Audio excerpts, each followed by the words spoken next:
Gregory, while I'm thinking about it, have you managed to set up any other appointments with me? And I was trying to see whether Peter can be, but it is Friday and Saturday. But invited me for this meeting. okay, So I the context action from you and take the project. well, thank you for trying.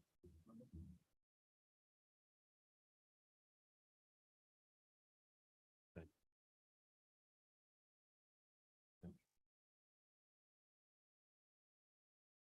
National Director of.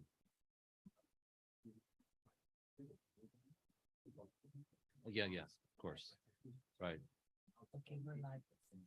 Gatekeeper Singapore. You have to like this, not like this. You have to speak like this. Okay. Go. Sorry about that. No problem.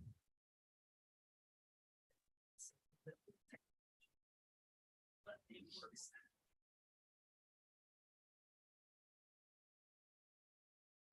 Do I just start? And if I can,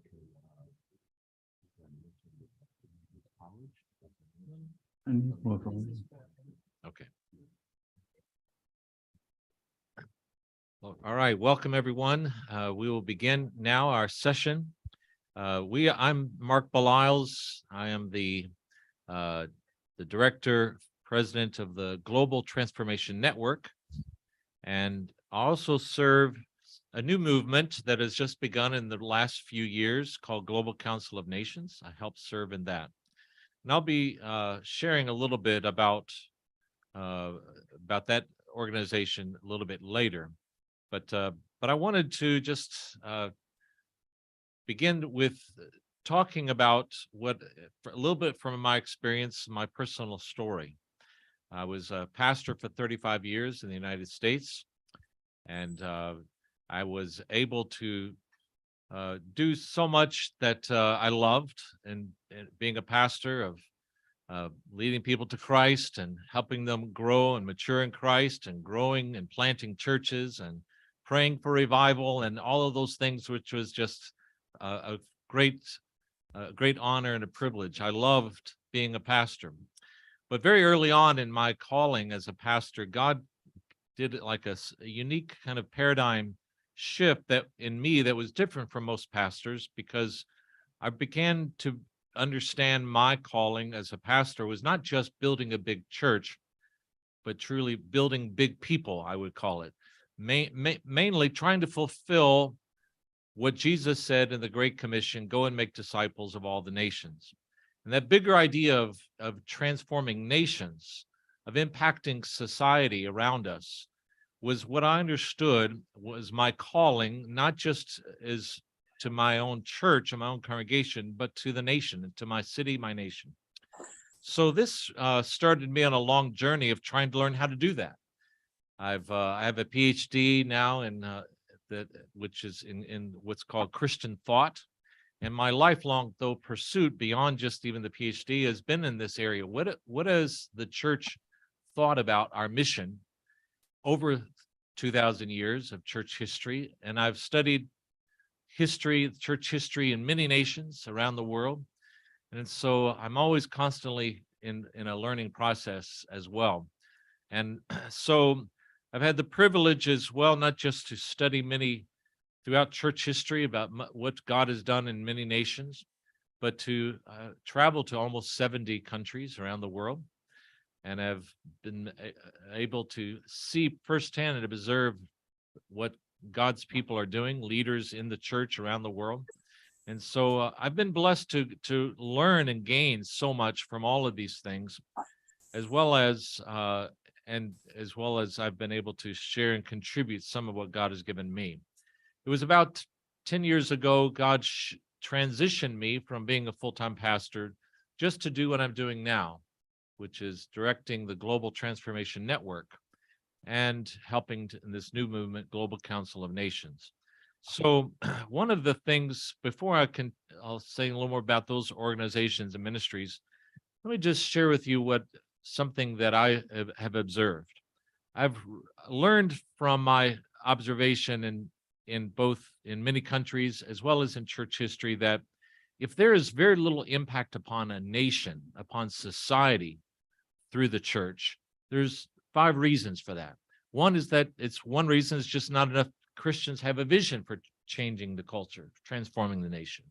Their whole idea of Christianity and church is about them personally being blessed and just receiving God's blessings and going to heaven. Second, not enough Christians, if there's a lack of impact in a significant way, it's because even if Christians have a vision for changing their nations, they've never received any training how to do that.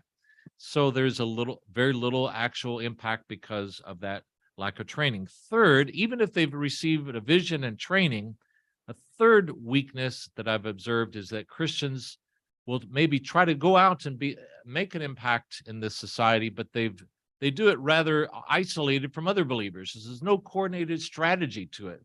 There's no real key significant teamwork approaching that. Yes, maybe they have some impact in their particular jobs and wherever they are, but there's not a national impact. The fourth problem is even if they've done those other 3 things, often when they start to connect and network with other Christians, often their vision is way too short term. They think they're looking for immediate results instead of building for long-term transformational impact.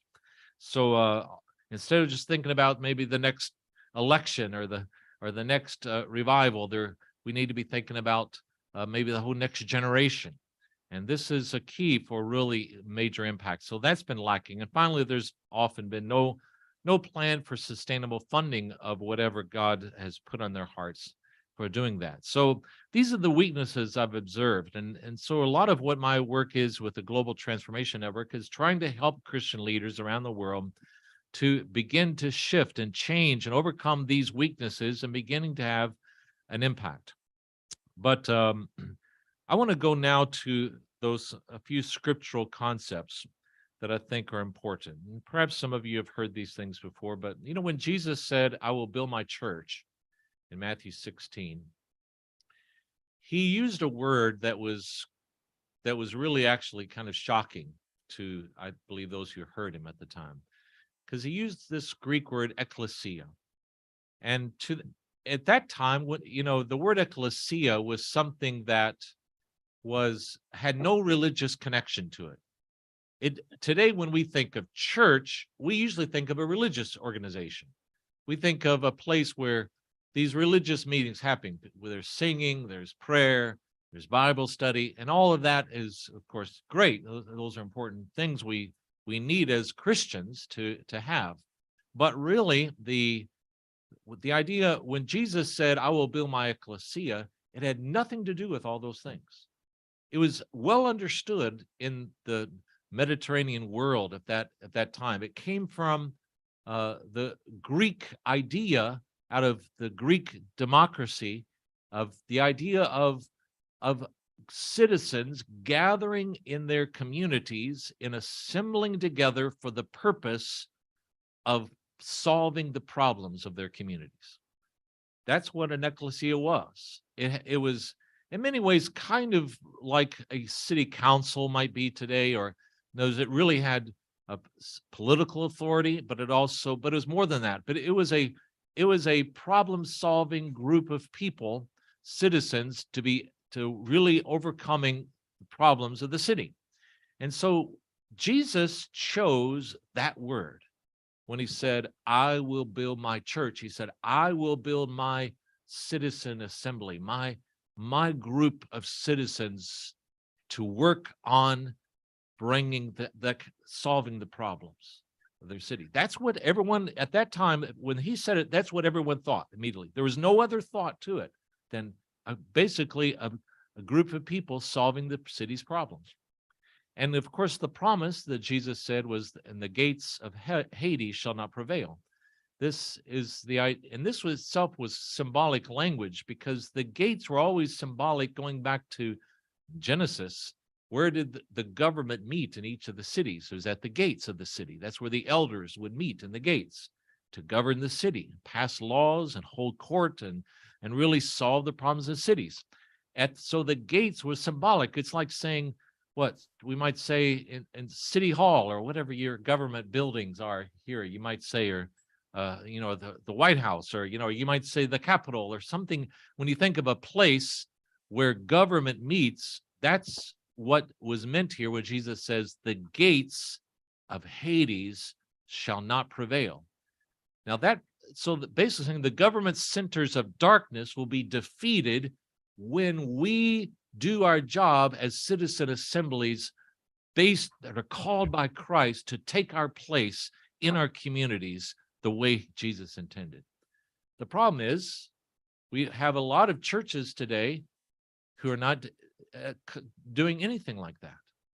There's great meetings, great worship, great Bible study and teaching, and all that's good. Believe me, as a pastor 35 years, I'm affirming the importance of those things.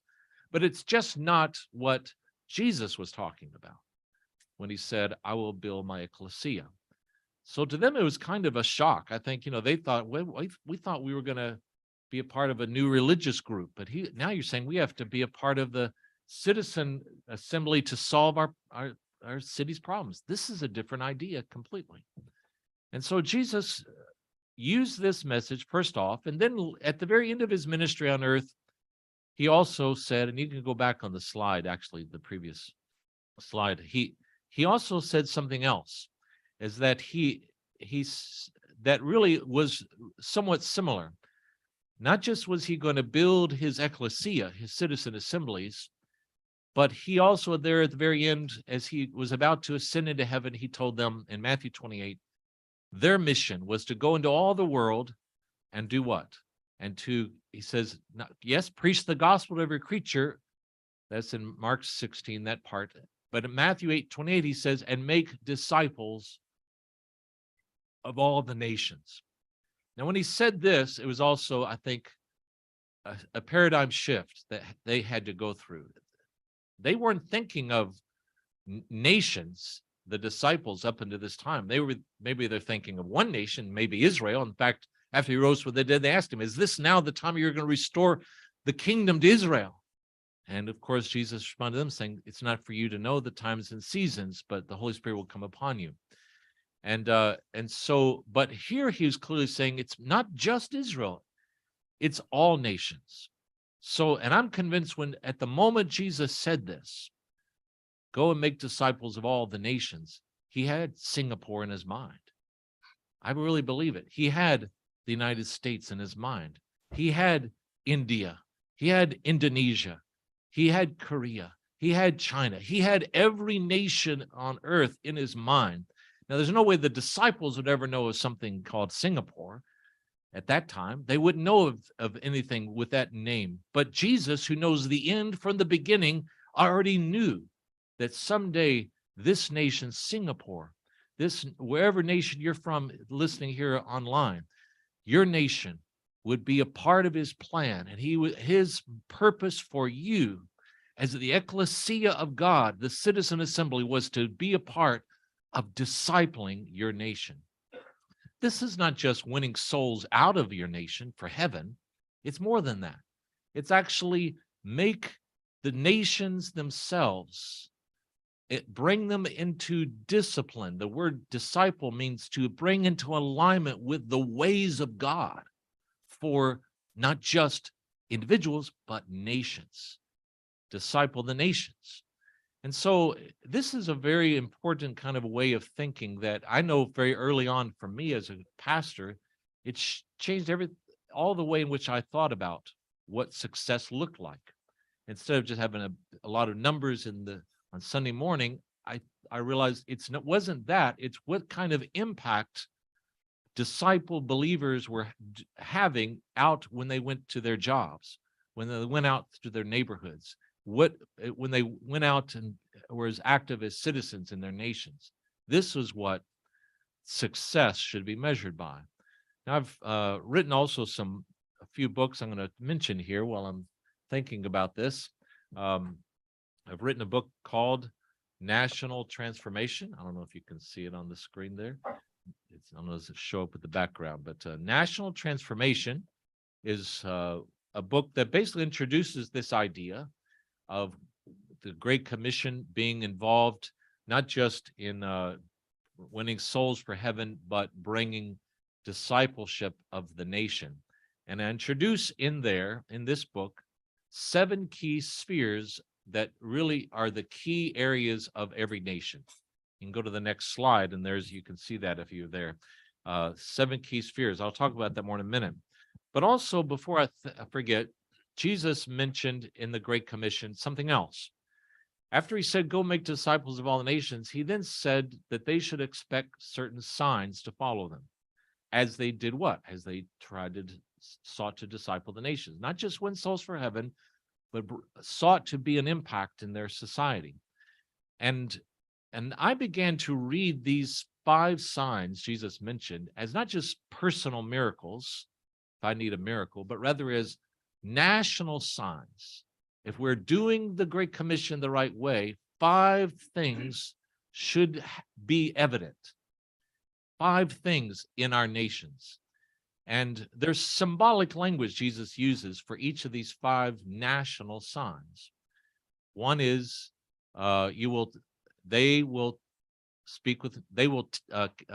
cast out demons is the first sign Jesus said. This is in Mark 16. They will cast out demons. Who's they? I used to read this as individual believers, but now I understood it in the context of nations. The nations that are discipled, the nations will cast out the demons in their nations. They will deal with spiritual problems. So that's the first area, spiritual transformation. The second sign is they will speak with new tongues. The nations will speak in a different way from the way the world speaks.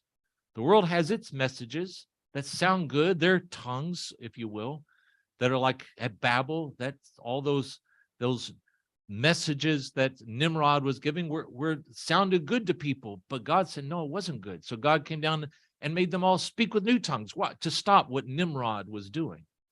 You see, sometimes we have Nimrods in our modern nations that have messages that sound really good, but really they're not good for individual people. They're good for Nimrods. They're good for those who are in power at the top, but they're not really good for individuals.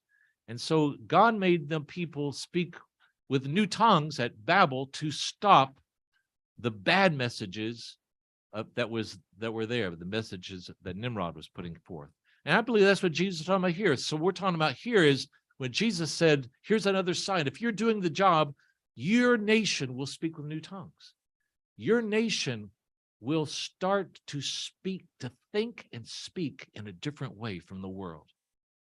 So we're talking here about intellectual transformation, a change of thinking that really changes the messages of the nation. The third sign Jesus said is they will take up serpents and not be harmed. Serpents were symbolic going back to when God told Moses to go to confront Pharaoh in Egypt, the most powerful political figure on earth at the time.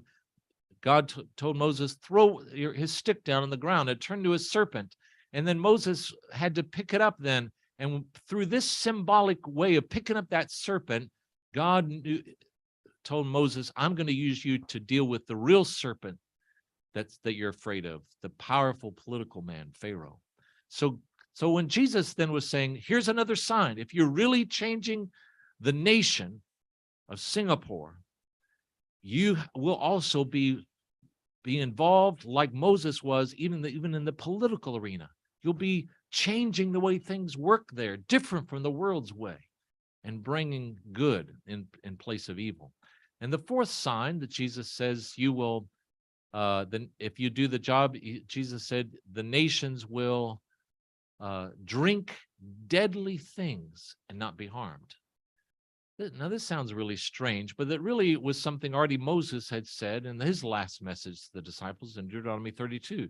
Moses explained it as being basically the corruption that comes through our work, the corruption of money, how we have to make money, but we don't have to be corrupted by it. Yes, we have to drink, but we don't have to be poisoned by it. We need money to survive. We need to drink water to survive, but we don't but we have to be careful that it doesn't become a corrupting influence as we go on and make money. So I think this is the fourth thing Jesus is talking about now is financial or commercial transformation in a nation. So, and finally, Jesus said a fifth sign is when we do our job, is that they will lay hands on the sick and they will recover. They, meaning the nations, will deal with things that are sick and broken and hurting in society and bring healing in those areas. So this is what I call social transformation. So 5 areas of transformation we could identify from those 5 symbolic signs that Jesus used, meaning spiritual transformation, intellectual, political, commercial, and social. Now, I don't have enough time to fully maybe teach on all of that here today. Maybe a little later, if there's more questions, I will elaborate more. But I will say I've written actually a book on all those 5 signs, national transformation signs. In other parts of the world, it's actually 5 small books, each of those areas of spiritual, political, intellectual, commercial, and social transformation. I have here today, for those who are here in person, I've all in one book called Christ's Strategy to Disciple Nations. I've combined it all, small print in one book. So it's, if you want to learn more about that, it's here for you. So these are some of the tools that, at least that I've been sharing as I've been going around and teaching Christians how to think more like a real ecclesia, a real group of citizens who have a calling to make a difference in the world around us.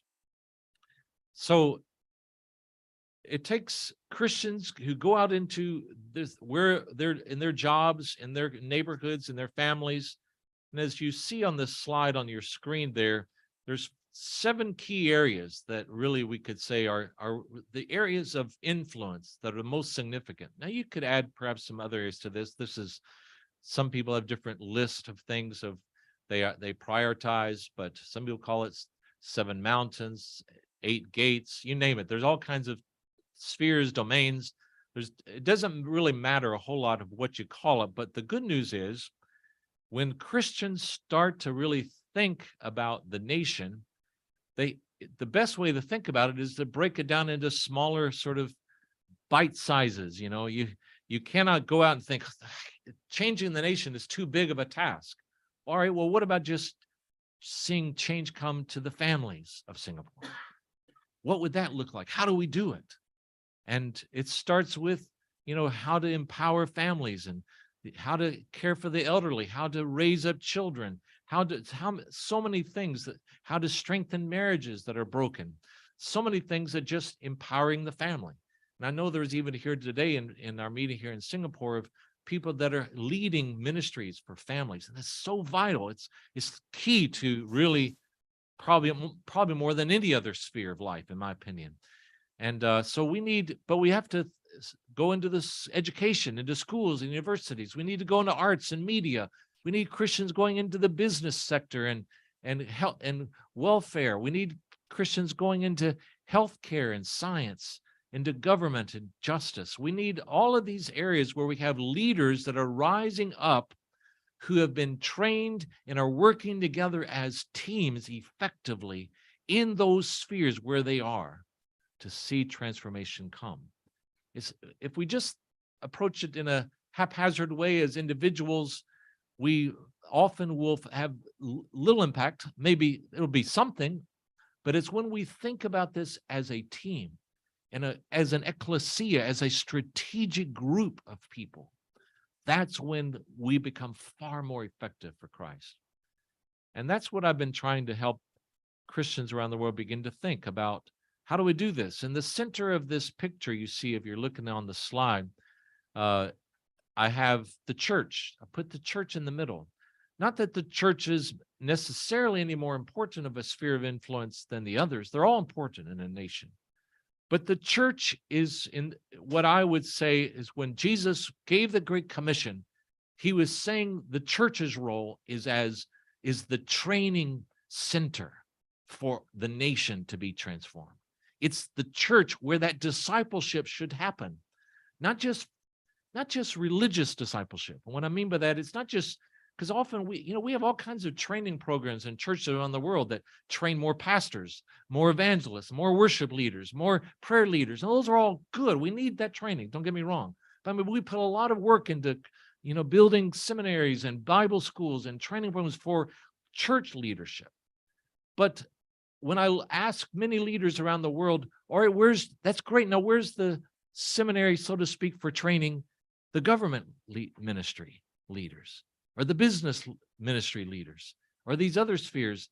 There's really almost invariably around the world, almost nothing like that that's really developed in a comprehensive, in-depth way. So we have to think about this mission.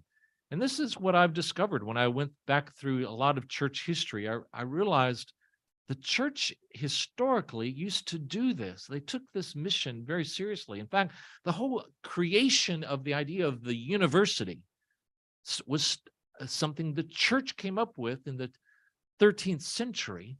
For the first time, the idea of universities. Why? Because they wanted to really develop very in-depth training, all based on biblical worldview, but for all those, they would have a school of divinity, yes, but also a school of law, a school of medicine, a school of education, a school of all of these different spheres of life. Just basically kind of like on the screen there, the 7 spheres, they would have each school all a part of the university. And you could get training in depth in that calling that you felt you needed. And so anyway, this is kind of the way the historic church used to think, but it's just, I found as I looked through church history, it was just about 150 years ago, the church began to kind of wander away from that. The church began to just to narrow its idea of its mission. The church began to say, no, we just got to train pastors and missionaries because we have to, evangelize the lost before Jesus comes. And as we put all of our eggs in that basket, so to speak, all the focus on evangelism, winning souls, and just planting churches, then our influence diminished in societies around the world. Now, that's not everywhere, but there's still exceptions to that.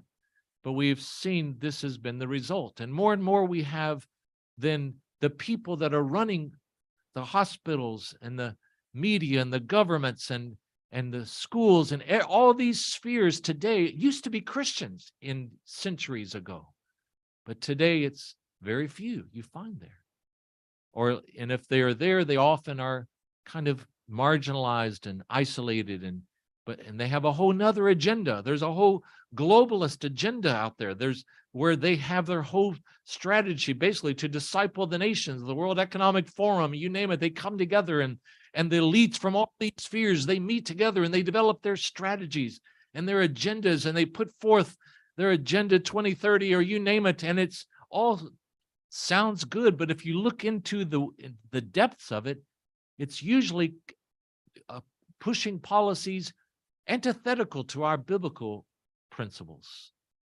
opposite of our kind of values and the Bible's way of problem solving. And so we have a need more than ever for Christians to begin to think seriously about what our mission is. How do we do that?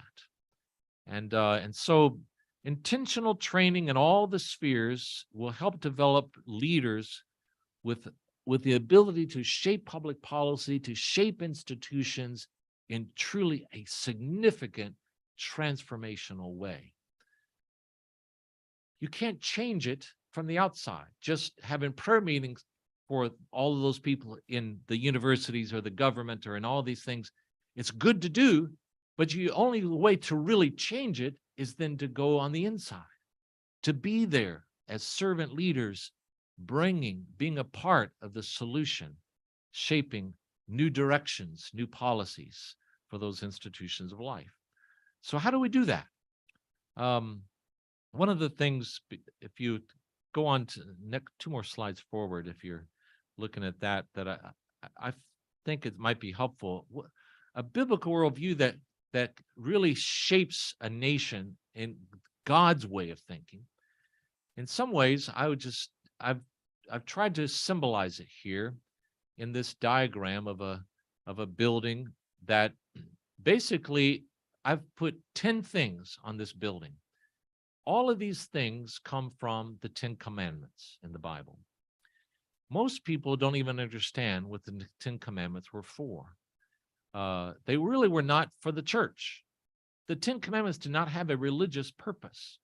Now, today in church, we often will have our catechisms talking about the 10 Commandments. We'll have our, a lot of teaching on this, of course, which we more often than not is shared by pastors and teachers in the church as being ways to understand, what sins we are to avoid, how we're to live a godly life.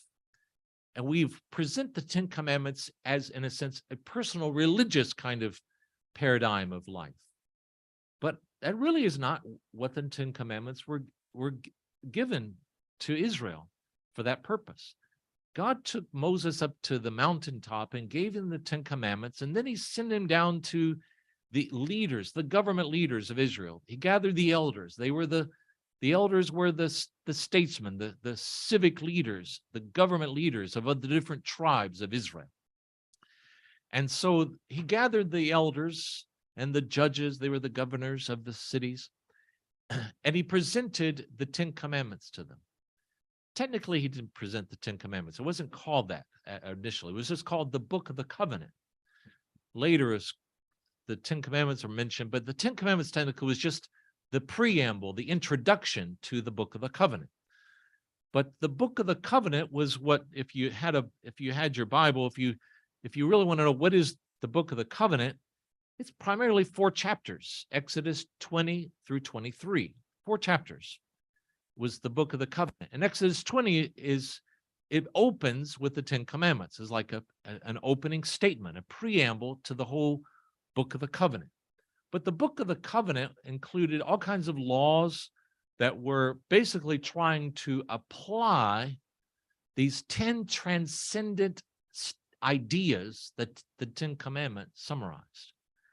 So the 10 Commandment was not given to individuals, really. It was given to government leaders. The government leaders of Israel to saying, this is what you as government leaders are to have as your priorities. So you'll know what a good governance looks like in the nation of Israel. If you understand these 10 big ideas, what we call the transcendent values that we will hold as a nation, and then begin to apply laws to fulfill that, to uphold that, then you'll be blessed as a nation. So the 10 Commandments really was a statement of transcendent ideas of governance. And it was for government purpose, really, not personal ethical living. It was about good governance.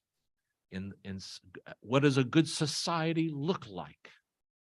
And in that sense, that's why it's often the 10 Commandments really all over the world. We find them on tablets in the walls of courthouses and government buildings and things, because that's really where it was intended. It wasn't really primarily intended for the church. Yeah, we have it in church buildings too, but that's not where primarily it was intended. So I'm not going to maybe go right now. Maybe I'll come back to it. But the 10 Commandments were primarily written to give these 10 big ideas of what a blessed nation would look like. It starts with 4 what might call foundational ideas, foundational elements that are key to the culture of a nation. First is a transcendent worldview, a common worldview for the source of law. Back then, it was called the God of a nation. A God of a nation was the source of right and wrong. And basically saying there's only going to be one God, one source of right and wrong for Israel. It's from Jehovah. That's going to be our ethical source for law. Then the other 3 commandments that followed were all about public morality, about basically religious exercise without being corrupting religion, and about knowledge that is key to a good society. I don't have enough time to explain what they're all about, but basically the idea of just very quickly, the idea of public morality comes from the second commandment, which says, thou shalt make no graven images. Back then, most of the graven images of ancient pagan religions were pornographic. What this was primarily dealing with is we're not going to have pornography. We're not going to have, in most all the ancient religions were basically hypersexualized ways of more or less excusing immorality. And most of the pagan religions had their temples and their temple prostitutes. It was all about immorality, mostly in the ancient pagan religions. And if you look at a lot of these ancient gods, most of them were pornographic images. They were human genitalia exaggerated or multiplied in different ways in their images and their idols. And basically what God was saying here was not that you can't worship some other God. No one in Israel was ever prosecuted for not worshiping Jehovah. There was religious freedom, really. But what was not allowed was using religion as an excuse for immorality. And so here was all about, we're not going to allow children to be exposed to, in the name of religion, to pornography and prostitution. The third commandment was when it says, thou shalt not take the name of God in vain, use the name of God in vain, was all about not misusing religion, not using it as an excuse to maybe violate some other commandments, all in the name of religion as well. So it's basically about respecting religion in the right way.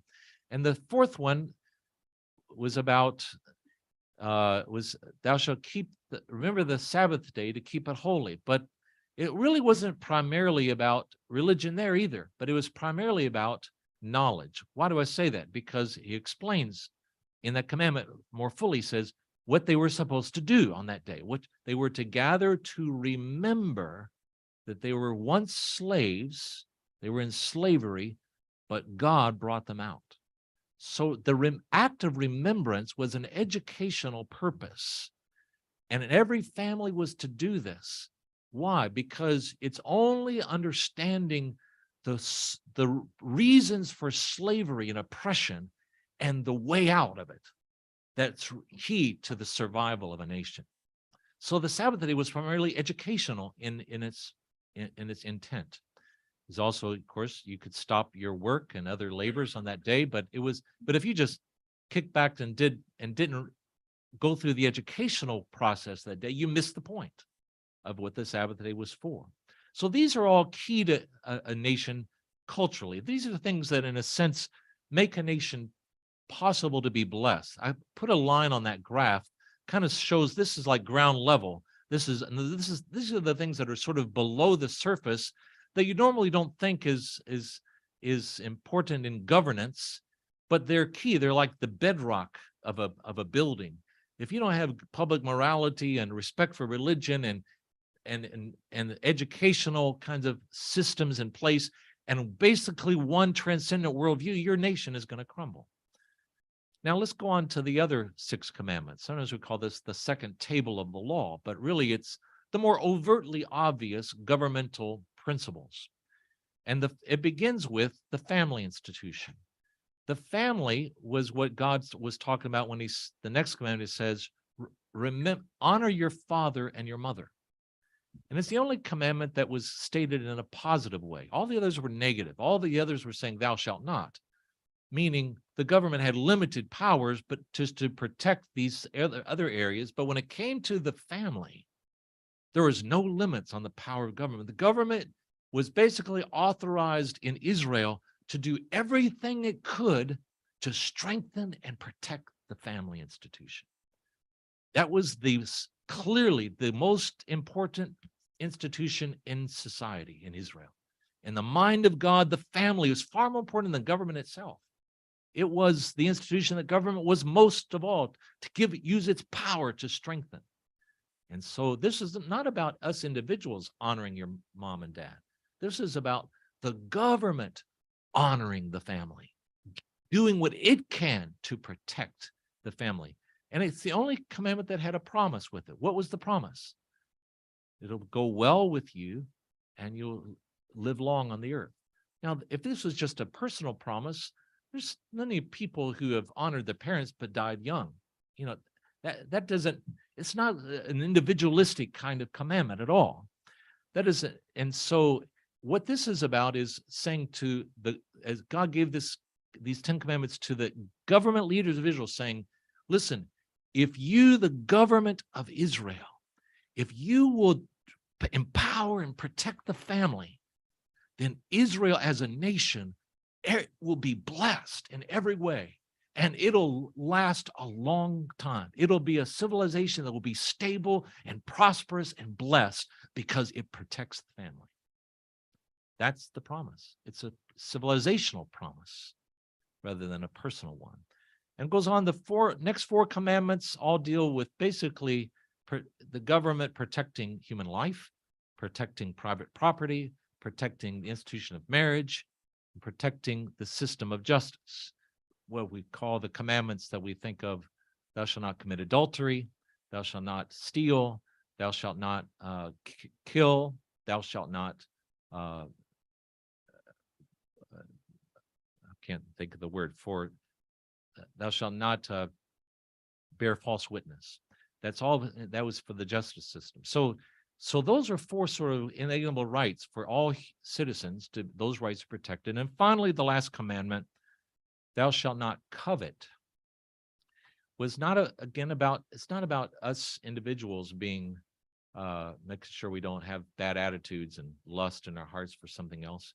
This is written for the government. Why was the government, how is it supposed to address coveting? It can't look into hearts and see if someone's got lust for other things. It only sees actions.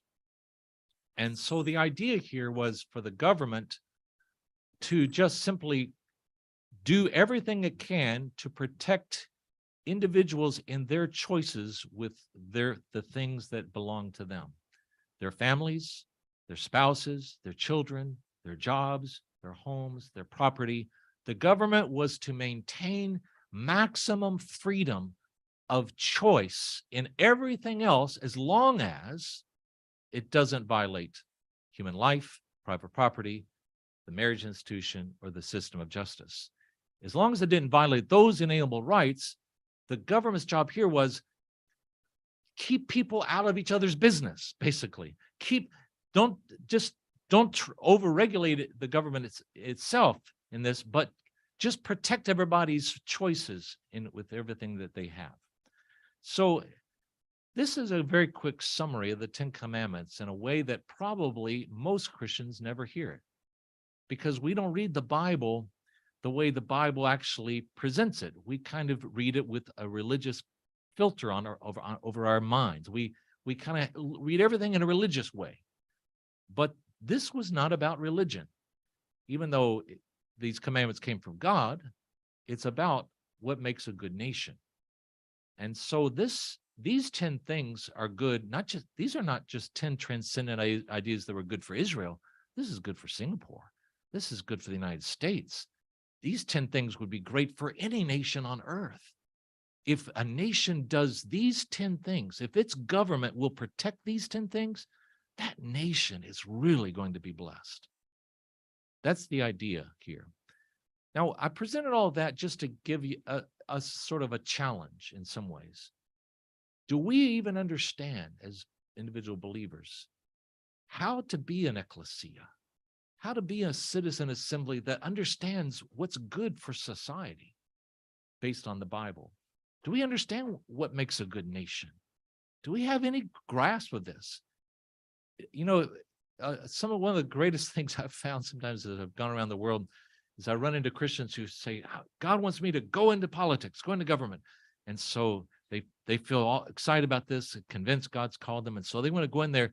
But their idea of, when I start asking them, well, what do you want to do if you get elected or if you get appointed in a government position? Well, I'm going to use it to witness for Jesus. Okay, that's great. But I try to ask them, well, but that's not what the Bible says is the purpose of government. The government's job is not to evangelize. That's the church's job. That's, what our individual job. But if you're there, you have a job that the Bible has explained what government's job is. Do you know what that is? Most Christians have never even thought about it. Well, I don't know. What is that? So right here is just a little summary that I think I wanted to share with all of us here. The thing is, we've got a lot of work to do as Christians. We've got to think through this because we really are not prepared to go into spheres like government and know how to do anything different from the world. We just say, I'm a Christian, I'm not going to be corrupt, and I'm not going to lie, and I'm going to be a light for Jesus. But really, public policy, would we do it any different? Probably not. That's really reality. I've met so many Christians around the world in government. They're really not governing any different. And this is what the world is longing for, a true understanding by God's people of how to solve problems in a biblical way. Let me just now go on. I could take many hours and just go through the 10 Commandments, and you probably get a lot more out of it than I just did there. But I'm just trying to give you a little bit of a taste why we need to get more prepared, why we're not really ready to be a true ecclesia in most cases. So God gave this kind of idea of a sort of a 10 transcendent ideas, 10 values that makes a good nation. God gave that to the elders and the governors of Israel. But then God didn't stop there. That laid a foundation, but eventually over time, God began to raise up prophets in the nation. And the prophets had a very important role that I want to talk about now. What is my time here? I'm looking at it. Let's see. Okay. So I think, again, we misunderstand what the prophets were. We kind of think of them, I think, in most cases, I used to think of them this way, as kind of like preachers. We almost associate them more like with pastors or evangelists or preachers of the gospel.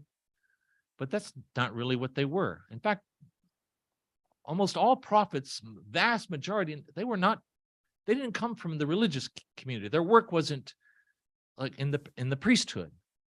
They weren't Levitical in their work for the most part. There were a few. Samuel grew up in the temple. I mean, you had Jeremiah was a priest.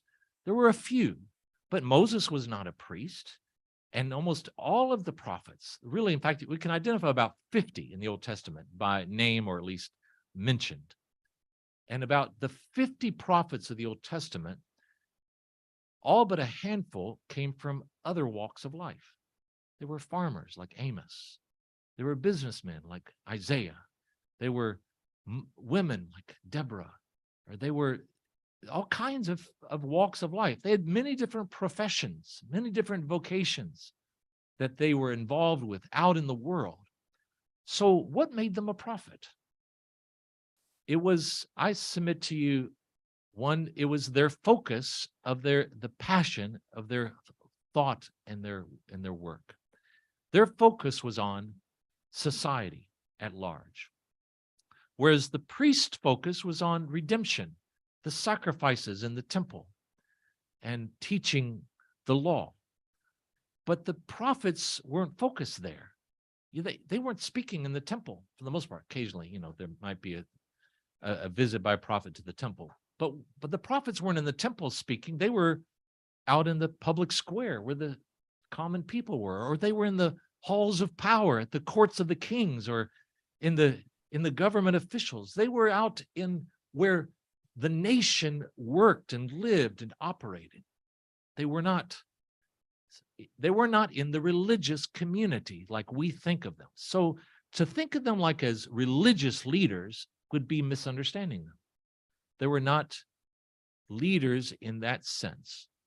They were, the best way I would describe it, if I was going to put one sort of word or two words that describes, I call them prophets as social strategists. Social strategist, meaning everything they thought about was what's wrong in our nation, what's wrong in our society, and of whatever sphere of influence, and what is it that we need to do to fix that? How do we bring reform? How do we bring correction to where we see things that are off base? That's the constant way in which a prophet would think and speak and work, was this kind of thing. So anyway, and by the way, there were also not just true prophets of God in the Old Testament, but there were false prophets. What were false prophets? They were also people focused on society, but from a pagan worldview. They were trying to bring solutions, but their source of their solutions were not godly. But they would be at the same place. They'd be in the halls of power, trying to influence the kings, Ahab and Jezebel, or you name it. They would, and this is where you'd have these clashes of the true prophets against the false. It's in the trying to win over those who are in government to shape the direction of policies in the nation. This is where the battle is out there in the world. It's not in the prophets meeting with the church community wouldn't really change anything. They're out there where the real battle is, where policies are being shaped and where others are trying to lead in the wrong direction. So the prophets, the best way I describe them is as social strategists. They were people who really, well, by the way, also worked as a community. They weren't lone rangers. They weren't just isolated. There was a real, if you notice from Samuel onward, they had a company of prophets and they had a school of prophets. They were training more like themselves. They were organized. They were strategic as a group. It was kind of like a ecclesia in the New Testament, a group of people talking about what needs to be done in our cities, what problems we need to solve. It's very much like what the church was I think was supposed to be when Jesus was talking about, I will build my ecclesia. It's kind of like what the company of prophets were in the Old Testament. Let's just jump to the New Testament now, because I've really been through this process. It took me a lot of mind renewal on my own part, because as a pastor for 35 years, I used to teach a lot about everything in the New Testament. But the lens that I kind of observed and read and understood everything was this seminary-based kind of religious lens. And so it was everything I first used to read, I think was shaped in a wrong way. Here's an interesting reality. In the book of Acts, we start having mention of prophets in the ecclesia. Prophets at the ecclesia in Antioch, in the citizen assembly of Antioch, there were prophets and teachers. And I used to think of these as, oh, these were just ones giving personal words of edification and spiritual things for people. And they might have done that. But most importantly, if we understand them in the same way, they were social strategists in the church, in the ecclesia at Antioch. In Acts 13, they're mentioned there, that the social strategists and the teachers were meeting there with the apostles. Think of that for a minute. Very deliberately identified as prophets. And if you understood it the way that all of Israel understood prophets, they never thought of them as religious preachers. They thought of them as, those are the social strategists. They're thinking about what needs to be done in our nation and our society. So the book of Acts presents the church, the ecclesia, as this group of people that are just thinking about social strategy, along with the teachers in the church and the apostles. They're meeting together, and this is their whole focus, the kind of leadership they have. And so it comes to a point where then God says, set apart Barnabas and Saul for the work I have for them. And they sent them out. Now, it says they were among these group of prophets, social strategists and apostles and teachers. We don't know, they were not specifically listed who is who, but probably Barnabas and Saul were Perhaps at least one or maybe both of them were identified as social strategists themselves. And what is it that they went when the first place they went on their missionary journey was to Cyprus, an island in the Mediterranean. Where did they go? They didn't first just go to religious community. They went to the government center because there they found a false prophet trying to influence the government leader, the Roman official on Cyprus. The Roman official was a man named Sergio Paulus. And so Paul began to engage in a sort of a battle with this false prophet. They actually call upon a miraculous show of God's power in the midst of that. But they saw it was crucial to win this battle against the false prophet in order to what? Not just win the government official to Jesus to go to heaven.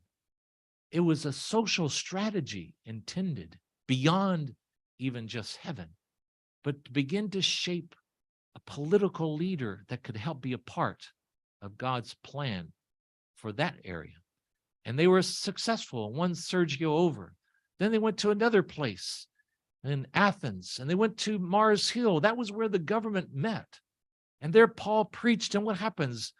Dionysius, one of the government officials of Athens, was converted. And then later, so I want you to see a sense of strategy behind what they were doing. Yes, they were also healing the sick and preaching the gospel in the streets and in the synagogues. But their whole idea of their mission was, I submit to you, was comprehensive. They were thinking about what was happening in society and in governance and in every sphere of life. And indeed, it tells us at the end of this first missionary journey that they had appointed elders in every place. Appointed elders in the ecclesia, in the citizen assembly in every city. Again, the term elders, so here is presented to us without any break from the Old Testament idea. What were the elders in the Old Testament? They were the civic leaders. They weren't just religious leaders. That was the priest in the Old Testament.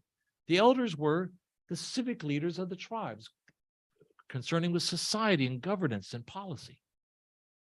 And so if we think about it and not have our religious lens over our minds, what they were doing primarily was making sure that they were identifying as these prophets and apostles. They were in every city, they were establishing citizen assemblies, and they were helping them to pick elders, these senior civic leaders, senior statesmen who could help guide them when it came to community affairs, not just religious affairs. So there was a lot more strategy to it than we might think.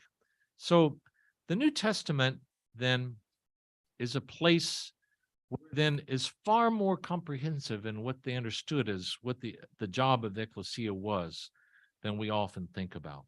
There were citizen assemblies, there were senior statesmen, there were social strategists, and the apostolic leaders, all working as one in a common strategy together.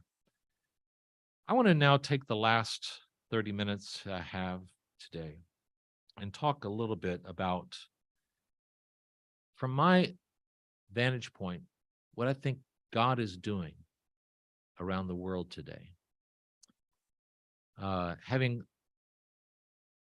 Before I maybe in some ways even go into that, what we saw here today before this session, for those of you who maybe weren't here on the video here, we had an ordination, not a Levitical kind of ordination for the church work, but an ordination for beyond that. In the Old Testament, yes, you had at the beginning the ordination of Levites, and they were anointed with oil and set apart for their redemptive work with their sacrifices. But there came a point in Israel's history where God told Samuel, the social strategist, to go and anoint Saul. Not to be, Saul was no Levite, and he wasn't being anointed to go and do church work, religious work. What was it that this anointing was to do? What was Saul's calling? It was to be the king of Israel. And after that, we see this repeated over and over. Later, after Saul goes off base, Samuel is told by God, now go and anoint David to be the king of Israel for his calling into the government sphere. And this happened again and again, king after king. And I actually personally believe this kind of thing, anointings happen probably on the local level and the regional level too, for the judges and the governors too. I believe it happened as well. But that's, so I want you to see something here is that you see it's not just important to recognize those who are going into religious work in the temple, in the synagogue, in the church, but to recognize those whom God is sending into governance, or maybe into business, or maybe into education, or every one of those spheres of society that are critical. We want to see God's will being done in the nations. And I think that's in many ways, since we just kind of saw that happen before this, my teaching here today, I think it's in reality the kind of thing that's happening, whether it's done even overtly or not. God is raising up his people like never before to provide leadership in their cities and nations all over the world.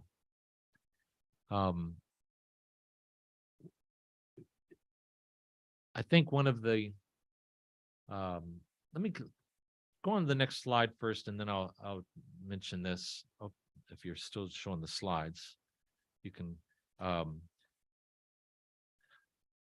I've been traveling now to, again, almost 70 countries, and I've been, as I've been teaching Christians how to think biblically about their calling as in whatever kind of profession they are, and I've been equipping and teaching them with the books I have and seminars and things. I've come to know many people that God has raised up in high positions in these spheres of society. Of course, I know many pastors, many pastors as well, bishops and apostolic leaders. I know I've met so many, but my point that I want to make is I've come to know high-level Christians in government around the world. They're everywhere. In the heads of universities, heads of banks, heads of major businesses, heads of hospitals, heads of media organizations, all kinds of spheres of institutions that are so critical. I now know hundreds and hundreds and hundreds of very influential Christian leaders like that in the nations around the world. Really thousands, I could say. And but one of the things that is clear, okay, if you're showing the slide, go back to slide number 9. Go back a couple slides. Well, I'm sorry, let's see. I might have changed here. Okay, there it is. One of the things that is really obvious to me that's happening all over the world is God is mobilizing Christians to get involved in their nations in ways that had never happened before, mainly because of their concern for the family institution. Families, parents, children are under attack all over the world. There are gender ideologies or abortion ideologies. There's just government overreach and interference and trying to control everything from medical questions in your own family, or control, obviously, education of your kids. And there's so much interference and attack and danger to families today around the world that it is causing a rising up today all over the world of believers especially, but also unbelievers, non-believers who are concerned about their kids. They're rising up and they're joining together across denominational lines, across political party lines, across national lines. They're coming together in a way that it's never happened before. And if anything, it's kind of like, especially over the last few years, even in the midst of the pandemic, and I would call it government overreach and so many things. So many people have begun to unite behind the scenes in many ways, first and foremost, but in some ways overtly. And they're coming together saying, we have got to fight for our wives, our families, our kids, and the next generation, or we're really going to lose our nation, lose our future. And so in many ways, I've been seeing something happen, that people are mobilized more than ever. But the key now is giving some direction to this move of God. God is motivating his people like never before, but they need direction to really win this battle. Because you see, when the world is already organized, when they meet at Davos, Switzerland, or United Nations events, or you name it, again, mostly it's non-Christian worldview leaders of high influence around the world. They meet and they come up with their agendas and they push it upon us. And we usually find in our nations around the world, sometimes in nations where you have some nations like in Africa and Latin America, places like this, where well over 50% of the population is Christian, and they don't want any of these policies that are being pushed by the global elites about gender and about abortion, about so many things. But yet their government leaders are making these switches suddenly.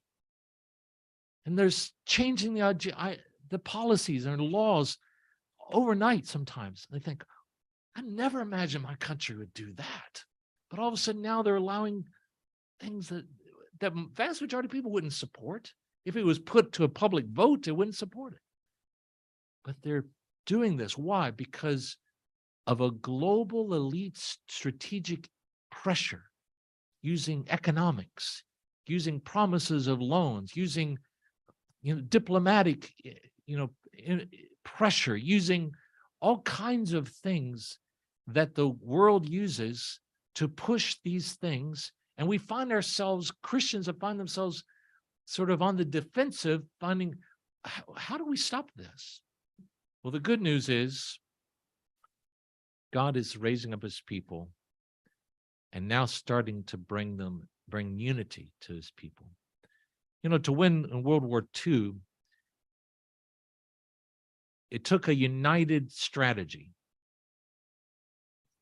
They knew they had to have a breakthrough.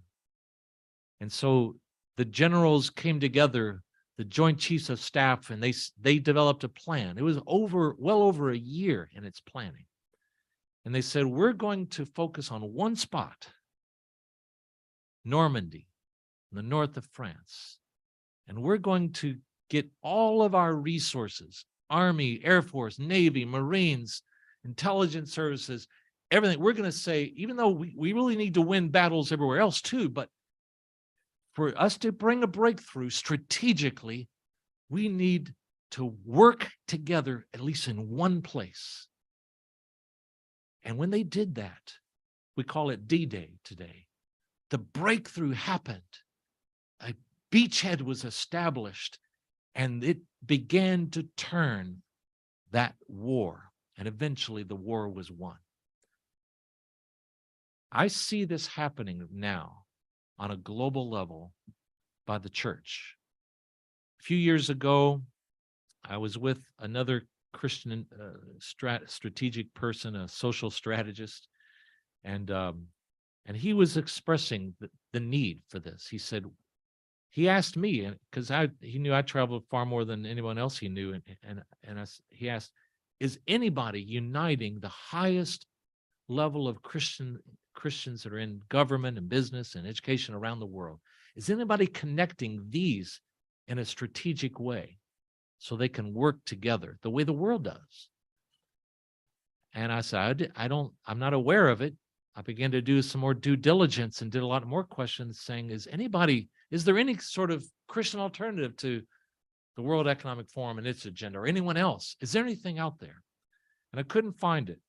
So we did a little kind of experiment, a test. I wouldn't call it a fleece, but it's kind of like that. We said, let's just make a call to a small selected group of leaders around the world. And I reached out to a lot of my friends that I knew, key, highly influential Christians in government, and business, and academia, and everything. And we sent out an invitation about 50 leaders around the world. Actually, 100 of leaders came together in 2019 from 25 countries. And from there, we really had this affirmation, real confirmation through them just showing up, paying their own way. No one paid for all their expenses. And these key leaders coming, and they came and they overwhelmingly said, we must unite like this. Nobody is doing this for the church. And so we began to do that. And so a new movement emerged. I'm helping to facilitate the connecting of networks of leaders around the world called Global Council of Nations. You won't hear about it in most cases. And you can jump on ahead in the slide to where it says Global Council of Nations. Yeah, so it's the background. This is a new movement, again, began in 2019, right before the COVID pandemic. We had plans after that first meeting. Okay, we're going to start reaching out, inviting a lot of other leaders and start to try to grow this kind of movement. But then the pandemic happened, and sort of all our ability to have public meetings, of course, came to a stop. But we continued to work behind the scenes through a lot of private invitations. And today we have well over 500 leaders, very influential at high levels, Christian leaders around the world who have connected together in this movement all over the world. And now just this year, finally starting to have in-person meetings again. Like we were in Latin America earlier this year in 2022, we had a summit for Latin America, about 150 leaders, 14 nations, senators and university presidents and economists and you name it, and of course pastors too. We had every sphere, and they had a great summit and develop a strategy for the Latin America region. That's tremendous. And they've been meeting. They have about 1,000 leaders now that are connected just among them. And they've got working groups and strategy groups in different spheres of society. They're developing long-term strategies. How are we going to do this? Especially, they say, we're going to work together to win the families, on the cause of the families in our nations. They're defending families first, and then they are on every kind of level.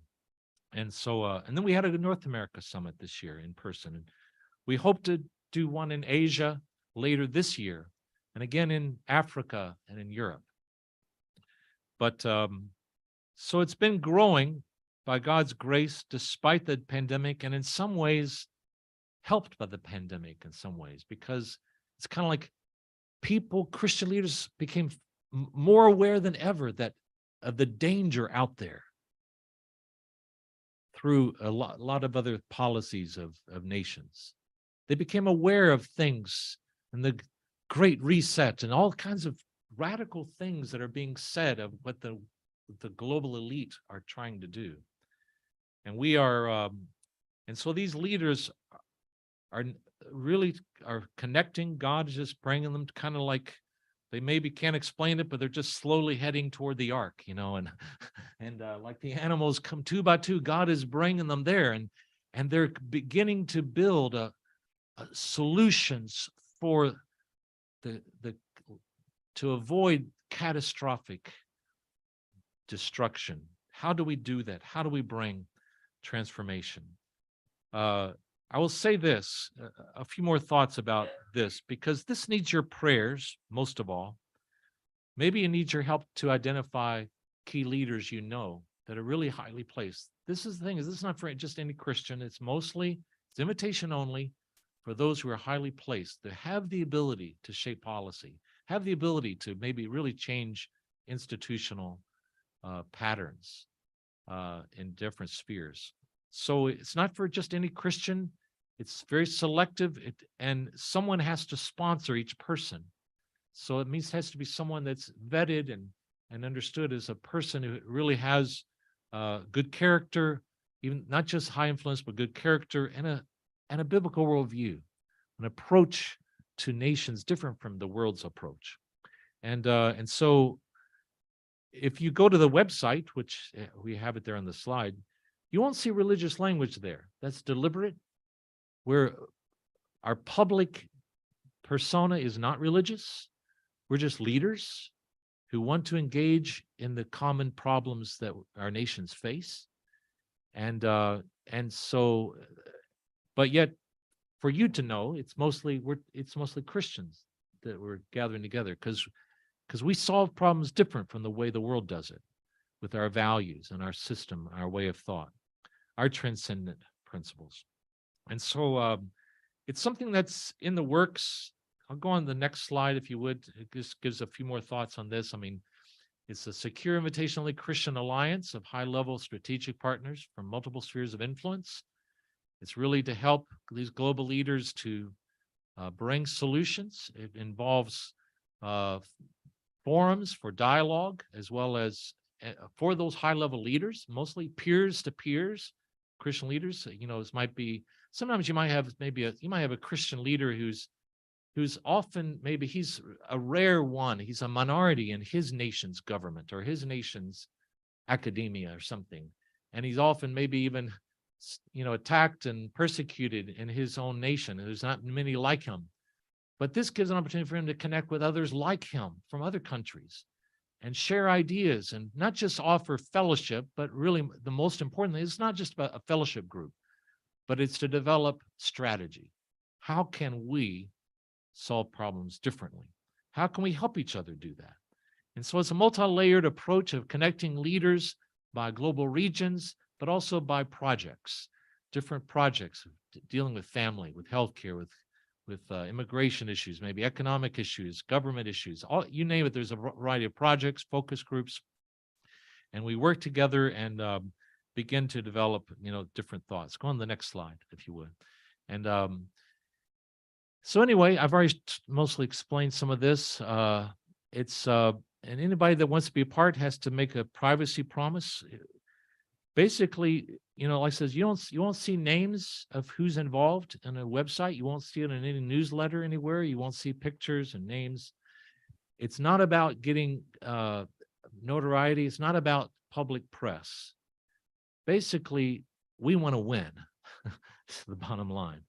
And a lot of times to win and to get the highest level leaders in the room at the same table developing strategy, you can't do it if they are worried about their name or picture being in the press, in the newspaper the next day. Being associated with something that, somebody says something and it's not with a good image for them.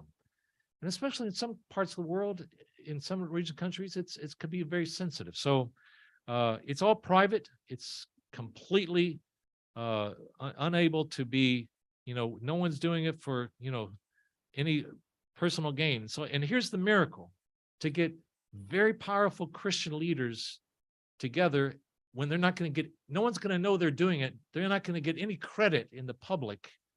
This takes a lot of humility too. Often you can get some big name people there if they can maybe publish it in their newsletter or get credit for it somehow. But if that's what they want, they're not invited.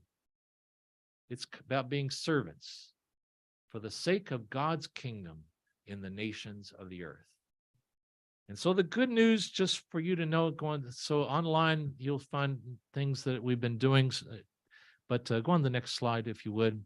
We even also developed an online platform, but most of it's private. It's a little bit public, but most of it's private. You have to become an official member to get access to a lot of the dialogue and these resources. We have the ability to have courses online that really trains, let's just say, going through public policy. How do you approach it biblically? But and just dealing with a lot of the issues. We've had dialogues and things, and they're in these online recordings of things, everything from the pandemic to, economic policies to, family policies and all kinds of things. So anyway, we